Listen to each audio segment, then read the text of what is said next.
ప్రధానమంత్రి నరేంద్ర మోదీ జన్మదినం సందర్భంగా సేవా పక్షంలో భాగంగా బీజేపీ శ్రేణులు నిర్వహించిన స్వచ్ఛ భారత్ కార్యక్రమంలో ముఖ్య అతిథిగా అర్బన్ ఎమ్మెల్యే ధన్పాల్ సూర్యనారాయణ పాల్గొన్నారు. దేవీ రోడ్ చౌరస్తా నుండి పాతగంజ్ కమాండ్ వరకు ఎమ్మెల్యే స్వయంగా రోడ్లను శుభ్రం చేసి చెత్తను ట్రాక్టర్లో ఎత్తారు. అనంతరం మహిళా మోర్చా ఆధ్వర్యంలో అక్షరధామం పాఠశాలలోని నిర్వహించినటువంటి చిత్రలేఖనం వ్యాసరచన పోటీల్లో పాల్గొని ప్రతిభను కనబర్చిన విద్యార్థులకు బహుమతులు అందజేశారు. ఈ సందర్భంగా ఎమ్మెల్యే మాట్లాడుతూ భారతదేశాన్ని అన్ని రంగాలలో అభివృద్ధి పదంలో నడిపిస్తూ ముఖ్యంగా ఆర్థిక సాంకేతిక రక్షణ రంగాలలో ప్రపంచ దేశాలలో విశ్వ గురువుగా నిలబెట్టాలనే సంకల్పంతో మోదీ అహర్నిశలు శ్రమిస్తున్నారన్నారు. ప్రపంచ నాయకుడిగా మోదీ ఎదగడం భారతీయులుగా గర్వించదగ్గ విషయం అన్నారు. మోదీ లాంటి బలమైన నాయకత్వాన్ని ప్రపంచ దేశాలు సైతం కోరుకుంటున్నాయని అన్నారు. మోదీ జన్మదినం సందర్భంగా దేశవ్యాప్తంగా అనేక సేవా కార్యక్రమాలు నిర్వహించడం జరుగుతుందని అన్నారు. ఇందూరు జిల్లా వ్యాప్తంగా కూడా అక్టోబర్ 2 వరకు ప్రతి గ్రామంలో సేవా కార్యక్రమాలు నిర్వహించి మోదీకి బహుమతి ఇవ్వాలని విజ్ఞప్తి చేశారు.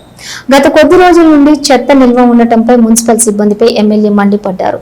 రోజు చెత్త సేకరణ జరగాలని, చెత్త నిల్వలు కనిపిస్తే కఠిన చర్యలు తీసుకుంటామని హెచ్చరించారు. ఈ కార్యక్రమంలో బీజేపీ జిల్లా నాయకులు, మండల అధ్యక్షులు, మాజీ కార్పొరేటర్లు, మున్సిపల్ సిబ్బంది, కార్యకర్తలు తదితరులు పాల్గొన్నారు.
अन्ना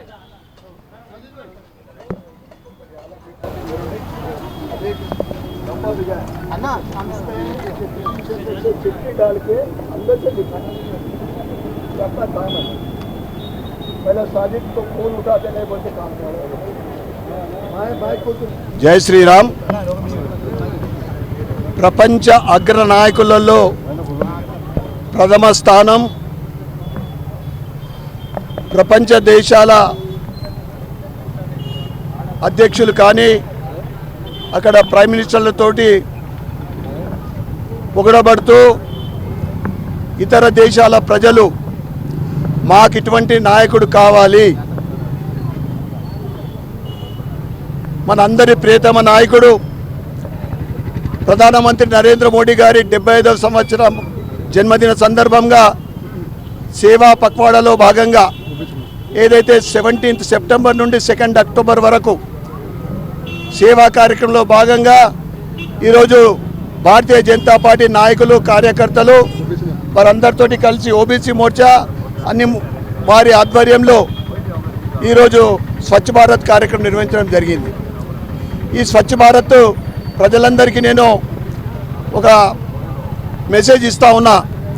దయచేసి మీ ఇంటి ప్రాంతంలో మీ ఇంటి పరిసర ప్రాంతంలో శుభ్రంగా ఉంచుకోండి. ఎందుకంటే మిగతా మెయిన్ రోడ్లు కానీ గల్లీ రోడ్లు కానీ అది మున్సిపల్ వాళ్ళ బాధ్యత. మీకు ఎటువంటి ఇబ్బందులున్నా చేసినా కానీ నాకు ప్రత్యక్షంగా మీరు డైరెక్ట్గా ఫోన్ చేయొచ్చు.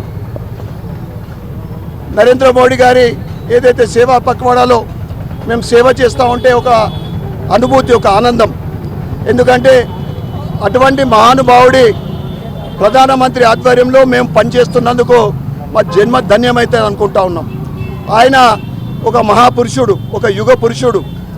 చెప్పాలంటే ఈ సనాతన హిందూ ధర్మాన్ని నిలబెట్టడానికి మరియు దేశ ప్రజలకు సబ్కా సాత్, సబ్కా వికాస్, సబ్కా విశ్వాస్ అనే ఒక నినాదంతో ఈరోజు 11 సంవత్సరాల తన పరిపాలనలో దేశాన్ని ఆర్థికంగా 4వ స్థానం, 11వ స్థానం ఉన్నది, 4వ స్థానం, త్వరలోనే 3వ స్థానం. అంటే భారతదేశం ఎదుగుదలని చూసి తట్టుకోలేక కాంగ్రెస్ కానీ ఇతర పార్టీలు కానీ ఒక అంతర్జాతీయ కుట్ర జరుగుతూ ఉంది. బీజేపీ ఎదుగుదలను ఎవడు ఆపలేడు.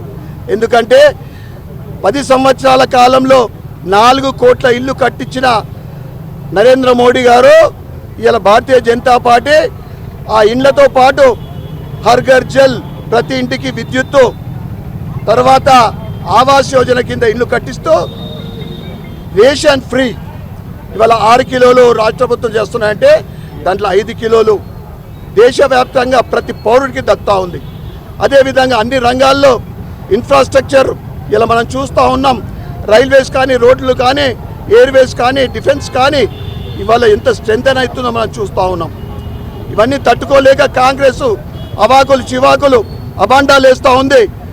మేము ఒకటే చెప్తా ఉన్నాం, కాంగ్రెస్ నాయకులకు కానీ ఇతర పార్టీలకు కానీ ఏదైతే సూర్యుడి పైకి తలకాయతోటి ఉమ్మేస్తే ఎవడి మీద పడుతుందో చూడండి. ఇవాళ ప్రపంచమంతా పొగుడుతున్న నరేంద్ర మోడీ గారికి మీరు ఆయన కాలిగోటికి సరిపోయిన వాళ్ళు, మీరు ఆయనకు విమర్శించే అర్హత మీకు లేదని చెప్తా ఉన్నాను. మరి ఒకసారి ఈ స్వచ్ఛ భారత్లో కార్యక్రమంలో పాల్గొన్న ఈ గల్లీ వాసులు కూడా పాల్గొనడం జరిగింది. ఎందుకంటే మోడీ అంటే ప్రతి ఒక్కరికి చిన్న పిల్లగాడికి వెళ్ళి పడితే సీనియర్ సిటిజన్ల వరకు ఒక అభిమానం. వారు కూడా పాల్గొనడం జరిగింది. దీంట్లో పాల్గొన్న ప్రతి ఒక్కరికి కూడా ధన్యవాదాలు, కృతజ్ఞతలు చెప్పుకుంటూ భారత్ మాతాకి జై.